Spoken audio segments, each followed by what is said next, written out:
오늘 함께 나눌 말씀 사무엘상 7장 1절에서 10절입니다. 사무엘상 7장 1절에서 10절입니다.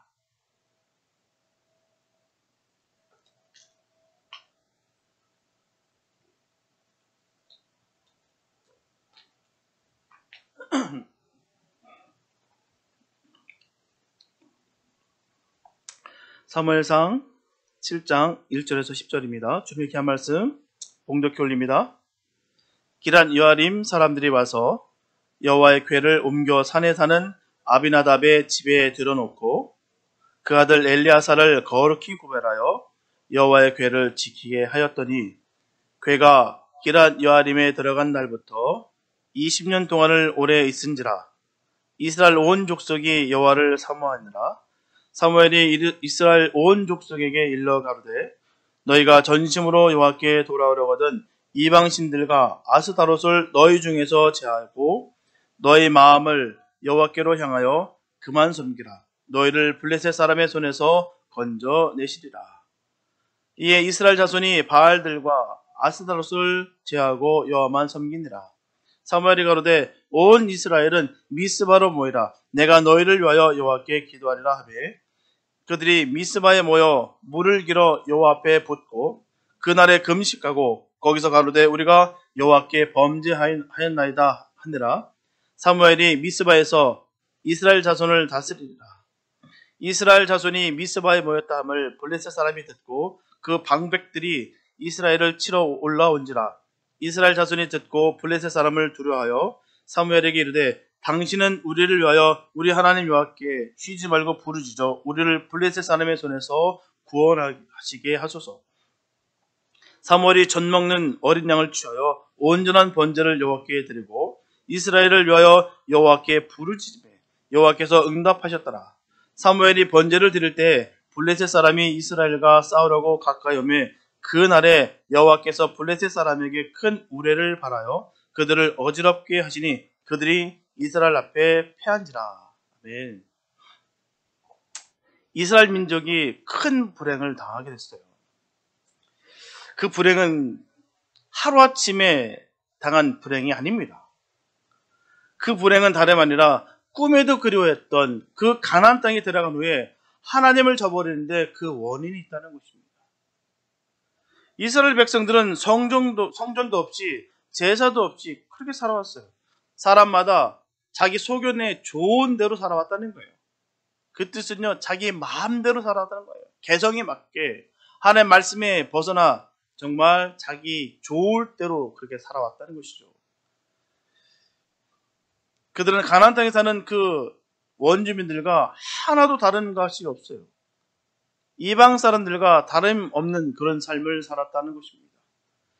그때 그들은 원주민의 침략을 받게 돼요. 그들이 바로 블레셋 사람들입니다. 그리고 이스라엘 민족은 블레셋과의 싸움에서 법궤를 빼앗기고 말았어요.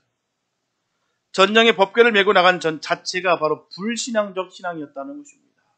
후에 이스라엘 백성들은 하나님의 은혜로 다시 법궤를 돌려받았어요. 그런 후에 20년이 흘러갑니다. 오늘 본문을 보면 베세메스 사람들의 사자를 통해서 법궤의 소식을 들은 기럇 여아림 거민들은 조심스럽게 법궤를 맞아들였어요. 이때 사무엘은 이스라엘 백성들에게 우상 숭배에 대해서 분명히 경고하고 책망합니다. 그리고 사무엘은 우상 숭배로 말미암아 빼앗긴 그 법궤를 되찾기 위해서 이스라엘에게 회개를 명령하고 이에 모든 백성들은 미스바에 모여서 회개를 합니다. 물을 길러 여호와 제단의 앞에 부었다고 전하고 있습니다. 그리고 금식했어요. 그러면서 우리가 범죄하였다라고 회개합니다. 물을 여호와 앞에 부은 것은 마음을 온전히 여호와께 바친다는 뜻이에요. 그것은 겸손을 뜻하는 것이고요, 회개를 뜻하는 것입니다. 그것은 국민적 회개였어요. 온 나라 백성들이 하나님을 저버리고 우상을 섬긴 것을 통회했다라는 것입니다. 울며 금식하며 회개했어요. 우리가 범죄하였노라라고 고백을 합니다. 그것은 놀라운 민족적 각성이었다는 것이죠. 민족적 각성이 분명히 있어야 됩니다. 개인이 깨닫고 회개하면 개인이 구원을 받고 민족이 깨닫고 회개하면 민족이 구원을 얻습니다. 그런데 민족이 회개하고 구원을 얻으면 개인이 회개하고 구원 얻기가 쉽고요. 민족이 깨닫지 못하면 회개치 않는다면 개인이 회개하고 구원 얻기가 참으로 어렵다는 것입니다. 그래서 마치 이글거리는 그 화롯불에 숫덩이 하나를 더 넣어 불이 붙게 하는 것은 쉬워도요, 불 꺼진 화로에다가 숫덩이 하나에 불을 붙이는 것은 어려운 것 같다는 것입니다. 미국에서 예수 믿고 구원받는 것은 어렵지 않아요. 내가 원하는 대로 내가 주님 앞에 나갈 수 있습니다. 내가 주님께 기도하고 예배드리는 것에 대해서 방해받지 않아요. 그러나 북한에서 예수 믿고 구원 얻는 것은요, 하늘의 별 따는 겁니다. 그 정도로 어려워요. 무슬림이 판을 치는 그 나라에서 예수 믿고 구원 얻는다는 것은요, 생명 걸어댑니다. 죽음의 고비를 넘겨야 돼요. 우리는 흔히 나만 믿고 구원 얻으면 된다고 생각합니다. 우리 집만 믿고 구원 얻으면 된다고 생각할 때가 참 많아요. 남이 어찌됐든 간에 나만 구원받으면 됐지라는 생각을 할 때가 얼마나 많은지 모릅니다. 그것보다는 민족이 먼저 믿고 구원 얻을 때 나와 내 집이 구원 얻는 것이 더 쉽다는 것입니다. 집을 할 때 벽돌 하나 둘을 뜯어내는 것보다는 벽 전체를 무너뜨리는 것이 더 쉽습니다. 우리는 내 개인 한 사람의 구원보다도 우리 전체의 구원을 앞서야 되는 거예요. 내 한 개인이 깨닫고 회개하는 것보다도 우리 민족 자체가 전체가 깨닫고 회개하는 것은 얼마나 중요한지 몰라요. 미국이란 나라가 지금 어떤 방향으로 가고 있습니까? 우리 아이들 다음 세대를 물려주기가 민망할 정도로 지금 나라가 어찌 이렇게 되는지 모르겠어요. 불법이 합법화되어 버렸고요. 이제는 특정 지원 제가 지금 기억이 안 나는데 이제는 그 약물을 투여하는 그런 공간도 많은데 이렇게 되어가고 있다는 것입니다. 거기에 젖고 거기에 취해 있으면 우리 세대 아이들이 과연 어떤 삶을 살아갈까 힘이 두렵습니다. 예배가 무너지고 하나님의 권위가 무너지고 개인의 그 권리만 주장함으로 인해서 자유만이라는 그 태도리 안에서 지금 점점 예배가 점점 제약을 당하고 예수 믿는 것에 점점 족쇄가 채워집니다. 이런 모습으로 지금 나아가는 것을 볼 때마다 참 가슴이 아픕니다. 건국 이념이 다 하나님께서 이 나라를 세웠다고 하는 그 건국 이념이 있었는데 그 건국 이념이 무너진 지가 오래됩니다. 오늘은 본문을 중심으로 예배 회복을 통해 역사하시는 그 하나님의 인도하심에 대해서 우리 함께 은혜를 나누겠습니다. 본문 1절과 2절에 보면 기란 여아림 사람들이 와서 여호와의 궤를 옮겨 산에 사는 아비나답의 집에 들여놓고 그 아들 엘리아사를 거룩히 구별하여 여호와의 궤를 지키게 하였더니 궤가 기란 여아림에 들어간 날부터 20년 동안을 오래 있은지라 이스라엘 온 족속이 여호와를 사모하니라. 제일 처음 법궤는 실로에 있었습니다. 실로라는 곳에 있었어요. 그런데 블레셋과의 1차 전쟁에서 패한 이스라엘 백성들이 2차 전쟁을 앞두고서 법궤를 전쟁 진영으로 가져와서 전쟁을 하였어요. 왜요? 이기려고요. 싸움에서 이기기 위해서 그 욕심으로 말미암아 법궤까지 동원했습니다. 그런데 이 법궤를 믿음으로 옮받는 것이 아니라 법궤를 부적처럼 사용하는 거예요. 믿음은 없고 교만만 있었다는 것입니다. 하나님을 경외하지도 않으면서도 선민이라 생각하며 선민은 절대 지지 않는다라는 것으로 스스로 착각했다는 것입니다. 그래서 법궤만 가져오면 분명히 그 유일신 그 하나님께서 반드시 이기게 하실 것이다. 그러나 또다시 패해서 결국 법궤는 블레셋에게 포로처럼 감금이 되었어요. 다곤 신상 옆에 전리품으로 여겨졌다는 것입니다. 자신들의 신이 이스라엘이 믿는 하나님을 이겼다라고 선전하는 거예요. 쇠사슬을 칭칭 묶어서 그 다곤 신상 옆에 딱 묶어놓습니다. 그러나 하나님의 재앙으로 인하여 블레셋 사람들은 법궤를 다시 벳세로 돌려보냅니다. 다곤 신상이 박살이 나고 가는 곳마다 역병으로 사람들이 죽어나갔어요. 도저히 두려워서 법궤를 돌려주지 않을 수가 없었다는 것이죠. 그런데 오늘 본문에 보게 되면 블레셋에서 돌려받은 법궤가 원래 있었던 그 실로로 보내줘야 되는데 기란 여아림의 집에 바로 20년 동안이나 방치되어 있었다라고 말씀하고 있습니다. 그리고는 이스라엘 온 족속이 여호와를 사모하느라라고 되어 있어요. 여기서 사모하다라는 뜻은요, 일반적으로 알고 있는 사랑하다, 그리워하다, 애타다 그런 뜻이 아닙니다. 히브리 원어로 나하라고 하는데요, 그 뜻은 신음하다, 몹시 슬퍼하다, 울다라는 뜻을 가지고 있어요. 한마디로 무엇인가의 기갈과 목마름이 컸다라는 거예요. 이것은 불이스라엘 백성들의 영적인 상태를 그대로 말하고 있는 것입니다. 블레셋에게 돌아온 법궤가 당연히 다시 실로로 돌아와야 되는데 20년 동안이나 기란 여아림에 방치되어 있었다는 거예요. 이것은 실상 블레셋에서 방치되어 있는 것과 별로 차이가 없습니다. 분명 이스라엘 땅에 옮겨왔은 하나 그 의미와 뜻과 그 믿음의 그 뜻을 전혀 세우지 못했다는 것이죠. 그렇기 때문에 그 블레셋 땅에 있는 것과 별 차이가 없었다는 것입니다. 그래서 그들은 영적인 기갈에 신음하고 있었다는 거예요. 메시아를 기다렸던 백성들처럼 그들에게는 허기가 있었습니다.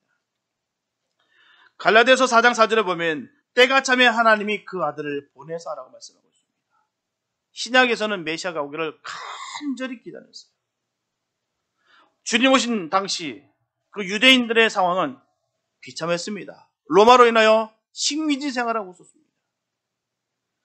그리고 정치, 경제, 문화, 국방 모든 면에서 있어서 철저하게 무너져 있었어요.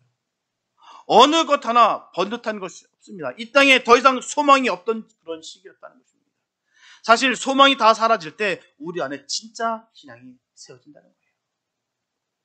아직 세상에 소망이 많다고 생각하면 주님이 보이지 않습니다. 주님을 보면 세상이 흔들고 우리를 넘어뜨린다 할지라도 결코 넘어지지 않습니다. 히브리서 12장 28절에 보게 되면 그러므로 우리가 흔들리지 않는 나라를 받았은즉 은혜를 받자 이로 말미암아 경건함과 두려움으로 하나님을 기쁘시게 섬길지니. 은혜로 영적 허기가 없어야 될 줄 믿습니다. 은혜 충만함으로 말미암아 우리가 부족함이 없어야 돼요. 주님 한 분만으로 늘 만족함이 있는 복된 삶 되시길 축복합니다. 정말 주님을 내가 섬기고 내가 정말 주님을 사랑한다면 내게 부족함이 없습니다. 왜요? 주님으로 말미암아 그렇다는 것이죠. 이처럼 법궤는 찾아왔으나 아직 제자리를 찾지 못하고 그렇게 방치되어 있었습니다. 버려둔 거나 똑같은 거예요. 그리고 이스라엘 백성들은 무언가 채워지지 않는 그 허기 상황에 있었다는 것입니다. 바로 그때 사무엘이 등장하는 거예요. 보면 3절에 보면 사무엘이 이스라엘 온 족속에게 일러 가로되 너희가 전심으로 여호와께 돌아오려거든 이방신들과 아스다롯을 너희 중에서 제하고 너희 마음을 여호와께로 향하여 그만 섬기라. 너희를 블레셋 사람의 손에서 건져내시리라. 사무엘이 등장하면서 이스라엘 백성들에게 먼저 선포하기를 이방신들과 아스다롯을 너희 중에서 제거하라는 거예요. 이는 그들이 영적인 허기가 있을 수밖에 없었던 그 이유였습니다. 바로 하나님의 백성들이 하나님도 섬기고 또한 우상도 섬기고 있기 때문이에요. 그게 명확한 답입니다. 우리의 마음에 주인이 둘이면 어떨까요? 진정한 평안이 없습니다. 내 마음에 영적 싸움이 퀴지 않고 일어난다는 거예요. 삶이 전쟁이 됩니다. 하나님도 섬기고 세상 신도 섬길 때 이 경우가 바로 이렇다는 것이죠. 우리 주변에 보면 그런 분들 계세요. 기도도 열심히 하고 신앙생활을 열심히 한다고 하면서 늘 얼굴에 평안이 없고 욕심과 정욕과 분쟁이 가득한 사람을 볼 수가 있어요. 그러니 주변을 늘 어지럽게 만든다는 것입니다. 그 안에 주님을 믿는 믿음보다는 다른 것을 더욱 의지하고 좋아하기 때문이라는 것입니다. 본인은 잘 믿는다. 난 하나님에서 잘한다. 내가 신앙생활에서 내가 최선을 다한다라고 하면서도 불구하고 변화가 없는다는 것을 결국 반증하는 것이 내가 하나님도 믿고 이방신도 내가 함께하고 있다는 그 증거가 되는 거예요. 분명하게 주님으로 생각으로 가득하면 섬김과 사랑으로 살아갈 줄로 믿습니다. 얼굴에서부터 표시가 나요. 삶의 모습에서부터 표시가 납니다. 정말 주의 종으로서 기분 좋은 게 그거예요. 툭 치면 바로 탁 튀어나온 말이 예수가 튀어나온 사람이 있는데 툭 치면 툭 나오는 게 돈 얘기하는 사람이 있어요. 건강 얘기하는 사람이 있고 세상 얘기하고 정치 얘기하는 사람들 되게 많습니다. 되게 마음 아파요. 그냥 툭 쳐도 예수가 나오는 사람 볼 때마다 얼마나 기분 좋은지 몰라요. 왜요? 툭 칠 때마다 튀어나오는 게 본심이거든요. 예수를 꽉 찬 분들 계십시오. 그 마음이 얼마나 그 안에 만족감이 있고 기쁨이 넘치는지요. 예수 때문에 죽을 각오까지 하신 그 모습이 얼마나 보기 좋은지요. 근데요, 이 부족한 종이 봐도 좋은데 우리 주님이 보실 때는 얼마나 좋을까요? 그런 삶 사시길 축복합니다. 축 쳐도 예수가 튀어나오는 삶 되시기 바랍니다. 그게 복받는 삶이고 그게 생명의 삶이고 그게 은혜의 삶인 거예요. 찌들려서 칠 때마다 이상한 것들 튀어나오는 거 말고요. 정말 칠 때마다 툭 칠 때마다 예수로, 감사로, 사랑으로 튀어나오는 그 말이 늘 있게 되시길 축복합니다. 우리의 신앙의 그 근본은 거기 있어요. 믿음대로 될지어다라고 됐어요. 그런데도 불구하고 우리가 늘 믿는 것이 뭘 믿는지 잘 모르겠어요. 종교적인 열심은 많은데, 풍부한데, 지식적인 건 많은데 그 안에 예수로 말미암아 흘러넘치는 그 평안이 많이 못 느낀다는 게 너무나도 고통스럽습니다. 내 안에 예수도 믿고 세상을 믿는데 결코 그 안에 평안이 없습니다. 그래서 철저하게 내가 의지하는 우상을 제거될 줄 믿습니다. 여기서 아스다롯은 바알신의 부인을 뜻하는 거예요. 그리고 바알신은 전쟁과 풍요를 가져다 주는 신이고요. 아스다롯의 남편입니다. 이처럼 이방신들의 특징은 남녀 신상이 함께 현존하면서 자연의 생산 능력을 상징한다는 점이 있다는 것입니다. 그래서 이스라엘 백성들이 아스타롯을 섬겨야 남편인 바알의 능력을 얻을 수 있다는 이 잘못된 생각을 하고 있는 거예요. 특별히 이런 신들은 근동지방과 페니키안들에 의해서 숭상됐습니다. 그 예배 의식은 늘 음란하고 난잡한 것이 특징이었어요. 그래서 후에 페니키안이었던 이스라엘의 왕후 이사벨이 아방 시대에 이런 우상 숭배를 끌어들이려고 많은 노력을 한 것입니다.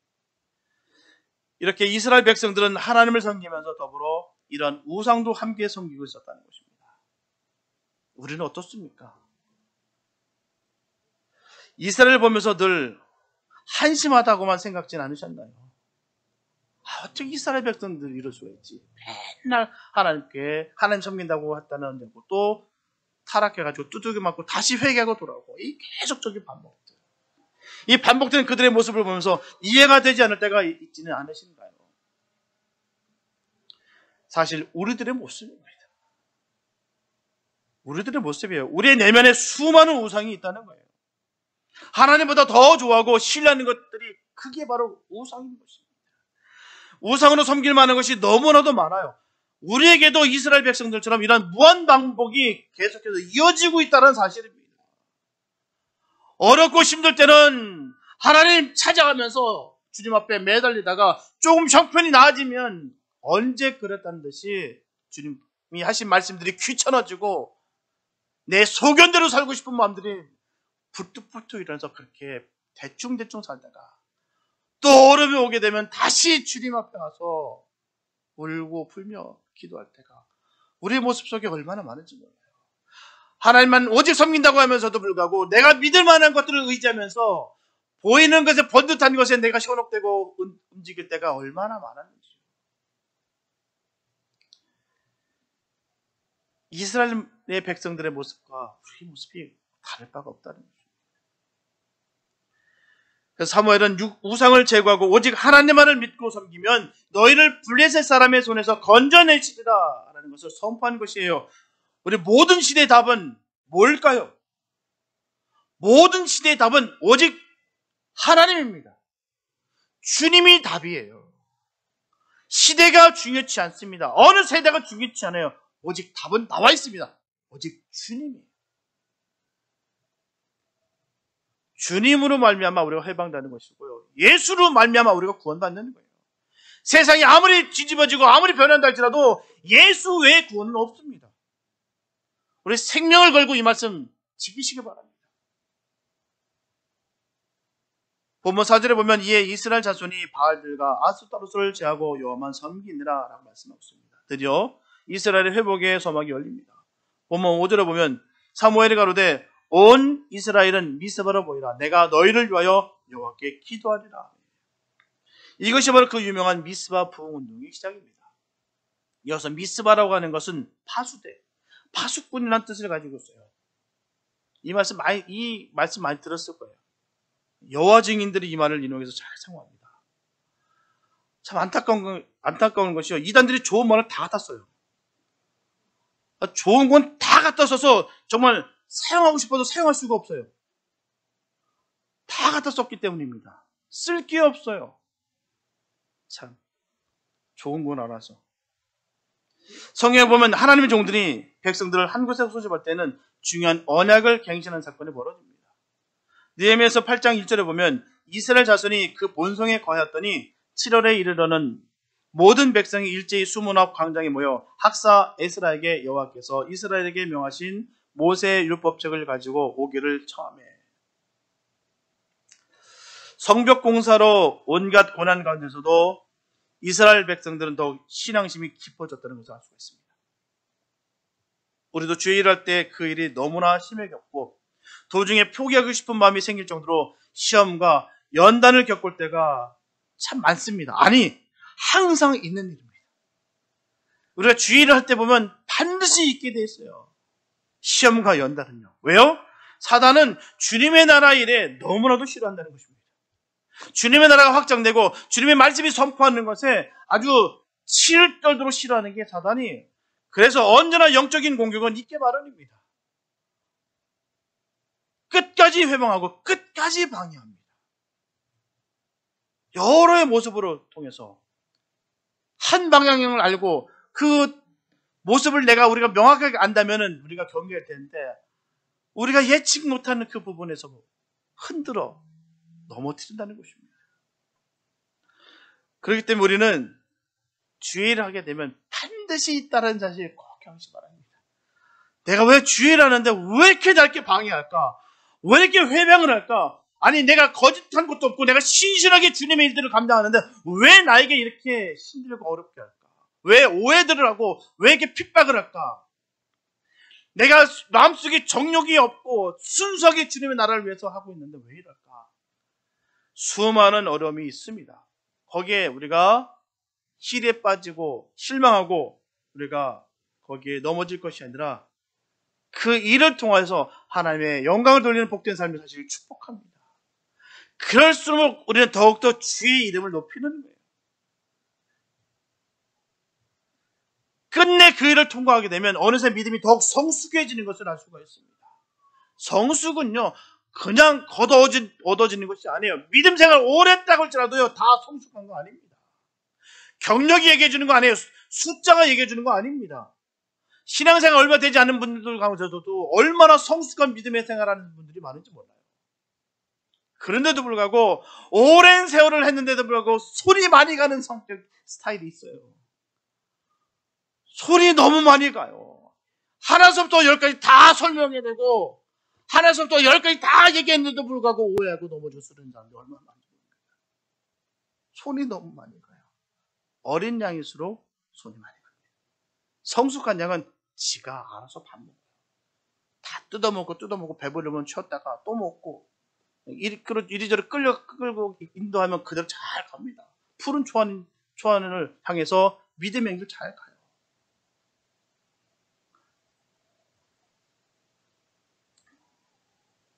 예를 들어서 생리현상처럼 내 몸에 에너지가 소진되면 참 배가 고픕니다. 영적인 것도 마찬가지로 영적 허기가 오게 되어 있다는 것입니다. 그래서 어마어마한 역사가 끝나도 영적으로 결론으로 마무리가 딱 돼야 돼요. 세상적인 보상을 기대하면 안 된다는 것입니다. 그것으로는 절대로 채워지지 않아요.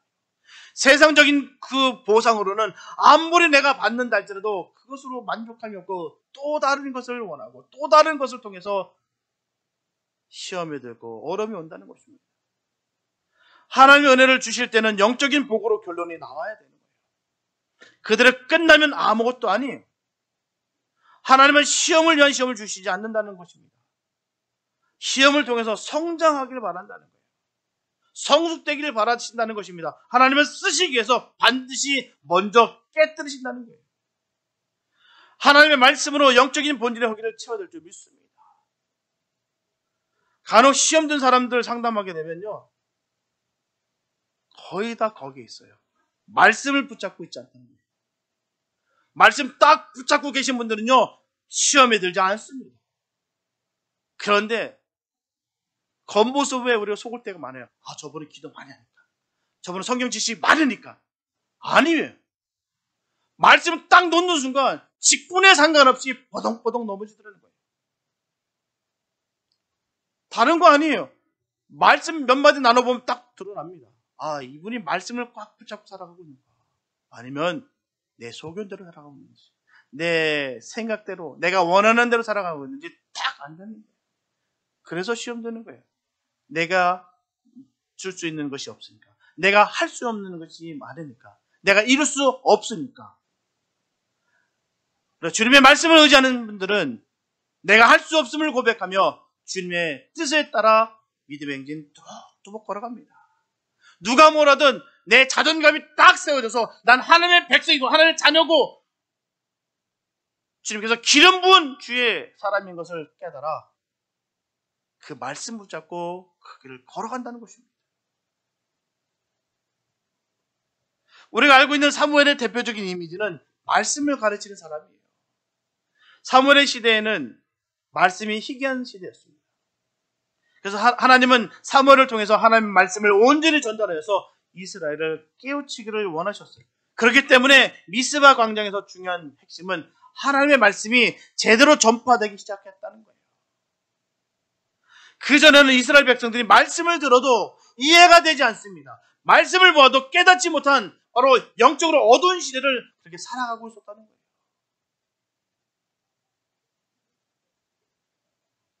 본문 6절에 보면 그들이 미스바에 모여 물을 길어 여호와 앞에 붓고 그날에 금식하고 거기서 가로되 우리가 여호와께 범죄하였나이다. 사무엘이 미스바에서 이스라엘 자손을 다스리라고 되어 있는데요. 이 말씀은 쏟아냄, 통곡, 애통을 말하고 있는 것입니다. 회개는 통곡과 눈물이 반드시 이루어지게 되어 있습니다. 우리가 주님을 만나게 되면 반드시 우리의 죄를 발견하게 되어 있다는 것이죠. 그 시커먼 죄를 발견하게 됩니다. 그러면 당연하게 가슴속 깊은 곳에서부터 애통과 통곡이 쏟아져 나오게 되어 있다는 것입니다. 주님을 만났는데도 불구하고 아무런 정서적 반응이 없다면 죄송합니다. 그것은 주님을 아직 만나지 못한 거예요. 정말 주님을 만나면요, 가만히 있을 수 없습니다. 베드로가 주님, 내게서 떠나소서. 저는 죄인입니다. 그 시큼한 죄를 발견하고 그 거룩하신 주님을 볼 수가 없었다는 것입니다. 그 가운데 나 같은 죄인을 살려주시는 것에 감사해서 우리가 떼굴떼굴 굴려면서 눈물 콧물 흘리면서 주님께 내가 자복하고 회개하지 않을 수가 없다는 것이죠. 정말 주님을 정말 만났다고 한다면 애통과 통곡이 쏟아지게 됐어요. 기도만 들어봐도 압니다. 정말 주님께서 만나주신 그 모습인지 아닌지 그 기도 소리만 들어도 알 수 있다는 거예요. 정말 주님의 사랑으로 주님 너무 감사해서 정말 감당치 못해서 정말 눈물이 펑펑 쏟아지는 그 기도가 얼마나 아름답고 얼마나 보기가 좋고 얼마나 듣기 좋은지 모르겠어요. 주님께서도 그 소리를 기뻐하신다는 거예요. 왜요? 주님을 정말 만났습니다. 주님을 정말 만나면 그렇게 되어 있습니다. 내 안에서부터 그 기쁜 곳에서부터 정말 주님으로 인해서 오는 그 은혜와 평강과 평안이 그 충만함이 쏟아져 나온다는 거예요. 그런 은혜가 있길 바랍니다. 주님으로 말미암아 내게 받은 그 사랑을 전할 수 있는 복된 삶 되시길 축복합니다. 오늘 너무나 안타깝게도요, 큰 문제가 감정이 점점 메말라가는 시대를 살아가고 있다는 거예요. 점점 감정이 메말라가고 있어요. 우리는 양심의 가책이 점점 사라지는 그 시대를 우리가 살아가고 있습니다. 이 팬데믹 시대 이후에 더욱 심화되었어요. 얼마 전이었는가요? 중국에서 어떤 아이예요. 차 사고가 났습니다. 그런데 그렇게 차 사고가 나서 쓰러졌는데 아무도 관심을 갖지 않아요. 그냥 지나갑니다. 너무 놀랐어요. 아니, 아이가 그렇게 쓰러져서 그렇게 벌보동 치고 있는데 그냥 수많은 사람이 그냥 지나가요. 남의 아픔이 나의 마음으로까지 연결이 안 된다는 거예요. 내가 아프지 않으니까 상관이 없다는 것이죠. 성도는 이런 시대를 보고서 아파야 될 줄 믿습니다. 통증이 있어야 돼요. 하나님의 마음으로 이 시대들을 바라보고 아파야 될 줄 믿습니다. 하나님의 마음을 깨닫는 것이 진정한 주님의 자녀된 삶의 모습인 거예요. 하나님의 마음이 그대로 읽혀지는 것. 하나님 저 모습을 볼 때 얼마나 아프실까? 하나님께서 저 모습을 보시고 얼마나 기뻐하실 것을 깨닫는 삶의 모습이 바로 성도의 삶인 거예요. 이렇게 이 미스바에서 사무엘의 선포로 말미암아 이스라엘 백성들의 회개와 회복이 시작됐어요. 특히 본장에서는 유독 다스렸다는 말이 많이 사용되고 있는데요. 이 말씀은 통치하였다라는 말이 아닙니다. 말씀을 먹였다라는 의미예요. 그래서 가장 좋은 목약은 하나님의 말씀을 잘 먹이는 것입니다. 목회자에게 있어서 수많은 사역이 있지만 기도와 묵상으로 말씀을 받아서 성도들에게 양질의 영의 양식을 먹이는 것이 가장 중요한 거예요. 나의 목회 철학의 목적과 뜻을 위해서 수단하는 것이 아니라 정말 하나님께서 말씀하시는 그 말씀을 그대로 전할 수 있는 것이 진정한 목회자의 모습인 것입니다. 그 말씀이 내 말에 와서 나를 때리는 그 말씀을 전하는 거예요. 권력을 지향하기 위해서 이 말씀을 두들겨 패는 것이 아니라 이 말씀을 나로 하여금 먼저 증명이 되고 그 말씀을 붙잡고 회개하고 부르짖고 기도한 끝에 그 말씀을 먹이는 거예요. 곱씹어서. 참 예전에 그런 일 많이 했었지 않습니까? 지금은 정말 비위생적이지만 그 어머님들이 그 누룽지를 씹어가지고 아이들한테 먹였어요. 지금 생각하면 정말 끔찍합니다. 그걸 막 먹이고 그걸 참 우리나라도 참 미개했어요, 그죠? 그걸 막 씹어서 먹이는 것 참. 그래야 그 아이들이 먹을 수 있으니까. 그 딱딱한 걸 먹을 수 없으니까 그 어머니가 그걸 다 씹어서 줬다. 마찬가지예요. 그 말씀이 나의 다른 사람의 말씀이 아니라 그 말씀이 목회자한테 먼저 주시는 말씀입니다. 그걸 곱씹지 않고 나와 상관없다라고 하는 그 말씀은 없습니다. 그래서 어떤 분은 간혹 그렇게 하세요. 그거 다 때리는 거죠. 때리긴 뭘 때려요. 그럴 마음도 없고요. 알지도 못합니다. 주의 종이 그 마음속에 있는 걸 때 어떻게 알아? 목사가 어떻게 그 마음속에 다 압니까? 그래서 속으로는 그렇습니다. 그러니까 주셨겠죠. 하나님께서 그랬으니까 주셨겠죠. 라고 이게 속으로만. 그 말씀은 우리가 주님께서 주신 것을 바로 먹어야 돼요. 아무리 그 말씀이 불편하고 아무리 그 말씀이 쓰다 할지라도 주님께서 주신 말씀이기 때문에 우리는 꾹꾹 삼켜야 되는 것입니다. 먹어야 되는 거예요. 바짝 말라있던 그 영혼을 다시 살찔 수 있는 유일한 방법은 바로 하나님의 말씀밖에 없습니다. 그렇기 때문에 우리 손에 성경이 떨어지면 안 돼요. 그래서 수시로 보고 듣고 해야 될 줄 믿습니다. 신앙에서 벗어나는 모습의 첫 번째 모습을 보면요. 다른 거 없습니다. 말씀과 기도와 예배에서 점점 멀어지고 있어요. 그러면서 본인은 몰라요. 점점 흘러 떨어져 나가고 있는데도 불구하고 자기는 괜찮다고. 사단은 그렇게 눈과 귀와 코를 입을 다 틀어막습니다. 그러고 인해서 점점 주님과의 관계를 끊어놓는다는 것이죠. 보면 7절에 보면 이스라엘 자손이 미스바에 모였다함을 블레셋 사람들이 듣고 그 방백들이 이스라엘을 치러 올라온지라 이스라엘 자손이 듣고 블레셋 사람을 두려워하여 라고 말씀하고 있어요. 이 말씀은 미스바에 모인 이스라엘 백성들을 오해하게 돼서 블레셋이 쳐들어오게 된 것입니다. 이스라엘 민족이 미스바에 모였다는 소식을 블레셋 사람들이 다 들었어요. 아하, 분명히 이건 전쟁을 의미하는 것이다. 전쟁하기 위해서 모여드는 것이다. 라고 여겼습니다. 그래서 이스라엘 백성들이 우리를 공격하기 앞서 우리가 먼저 그들을 치자. 선제 공격하자. 라고 싸우러 몰려드는 거예요.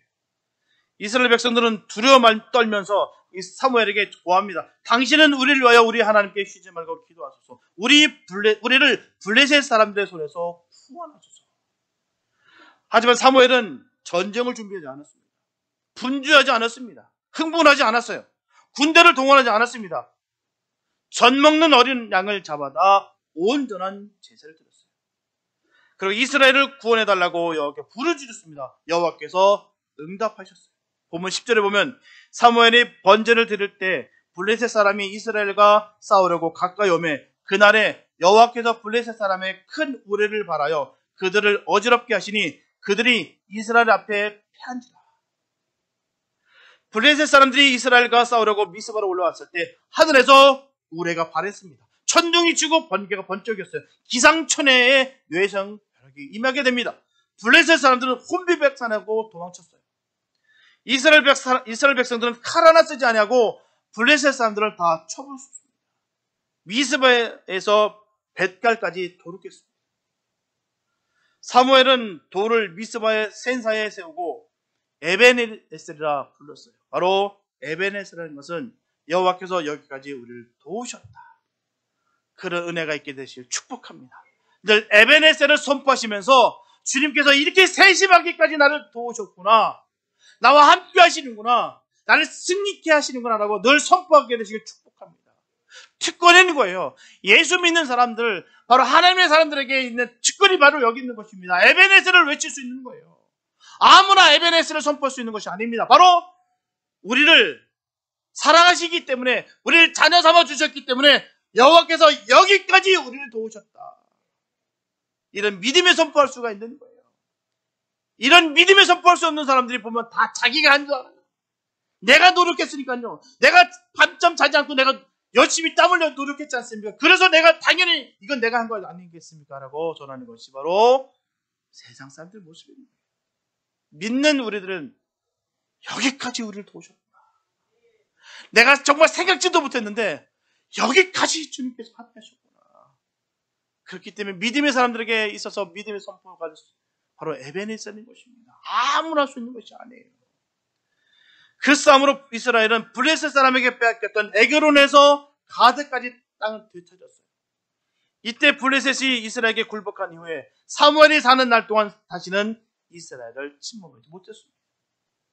결국 이 말씀은 뭘까요? 이스라엘 백성과 블레셋의 싸움에서 무기를 가지고 싸워서 이기고 지는 것이 아니라 온전히 이스라엘이 예배로 말미암아 블레셋의 전쟁을 이기는 장면입니다. 다시 말씀드리면 말씀과 예배 회복으로 말미암아 이스라엘 백성들이 블레셋을 상대로 전쟁을 이겼다는 것입니다. 역대하 20장 15절 중반부에 보게 되면 주님이 말씀하세요. 이 큰 무리로 인하여 두려워하거나 놀라지 말라. 이 전쟁이 너에게 속한 것이 아니요 하나님께 속한 것이니라. 우리는 하나님 앞에 말씀으로 바로 서 있을 때 나머지는 하나님께서 다 해주시는 거예요. 그래서 우리는 하나님께 모든 것을 맡길 수 있는 믿음이 있어야 될 줄 믿습니다. 주님을 믿으면서 우리는 최선을 다하는 거예요. 맡겨진 것에 내가 최선을 다할 때 주님께서 일하시고 역사하신다는 것입니다. 우리의 판단 기준에 맞춰 살아가는 것이 아니라 주님께서 우리에게 맡기신 것을 바라보면서 믿음의 행위하는 거예요. 너는 잠잠히 있어라. 내가 한다. 주님의 말씀인 것입니다. 전쟁은 너에게 속한 것이 아니야. 내게 속한 것이야. 우리 주님 그렇게 말씀하십니다. 내가 승리케 하면 그 전쟁은 승리할 것이고 내가 패하게 하면 그 전쟁은 망하게 될 것이야. 그 전쟁은 다 내게 속한 것이다. 주님 말씀하십니다. 그렇기 때문에 우리 모든 주권 다 주님께 맡기는 거예요. 주님께서 길을 열어주시면 길이 열립니다. 주님께서 문을 열어주시면 문이 열립니다. 주님께서 성공케 하시면 그 일을 성공케 하신다는 거예요. 우리는 모든 것 다 주님께 맡겨둘 줄 믿습니다. 사랑하는 성도 여러분, 하나님은 오늘도 블레셋을 이기게 하시는 것처럼 우리의 삶에서 살아 역사하시는 분이십니다. 그래서 우리가 회개하고 주님께 돌아갈 때 하나님은 우리에게 역사하신다는 거예요. 분명한 것은 하나님을 섬기지 못하고 세상 신을 함께 섬기면서 주님의 역사를 기대해서는 절대로 안 됩니다. 하나님은 침묵하세요. 하나님도 믿고 세상 신도 믿는 것은 결코 하나님 뜻이 아닙니다. 우리 마음대로 거짓말하고 법궤를 이용했던 이스라엘 백성처럼 주님을 마음대로 이용해서는 안 됩니다. 주님의 보좌 깊이 나아가서 주님의 뜻대로 살아갈 때 하나님은 그 사람을 만나시고 그 사람을 통해서 하나님의 역사를 반드시 이어가시는 것입니다. 우리는 언제나 주님께 기도와 말씀으로 나아가서 주님이 이루시는 그 역사를 보고 그 놀라운 주님을 누리며 살아가는 저와 여러분 되시길 축복합니다. 그래서 주님께 가식 없이 나가서 주님이 진정으로 원하시는 그 일들을 마음껏 이루어가시는 저 여러분들 다 되시기를 예수님의 이름으로 축원합니다. 기도합니다. 사랑해 주님 감사합니다. 아버지, 하나님의 사람으로 살 수 있음을 너무 감사합니다. 하나님, 우리에게는 아무 능력도 없고 힘도 없습니다. 그런데 주님, 그 예수의 이름을 붙잡고 나갈 때 그 길이 바로 승리의 길일 줄 믿습니다. 하나님 선포합니다. 하나님 이름을, 그 거룩한 이름을 선포합니다. 하나님 역사하여 주시옵소서. 승리케 하여 주시옵소서. 우리를 마음껏 사용해 주시되 주의 영광만 드러나는 그 의의 병기가 되게 하여 주시옵소서. 주님, 그 보혈의 피로 우리를 덧입혀 주셔서 우리가 변화되고 주의 자녀가 됐음을 늘 기뻐하고 선포하며 주의 이름을 선포하는 그런 믿음의 삶을 되게 하여 주시옵소서. 우리에게는 승리만 있습니다. 우리는 이겼습니다. 하나님 끝까지 지켜 인도하여 주시옵소서. 주께서 함께하여 주시면 믿사옵고 우리를 권하신 예수의 이름입니다.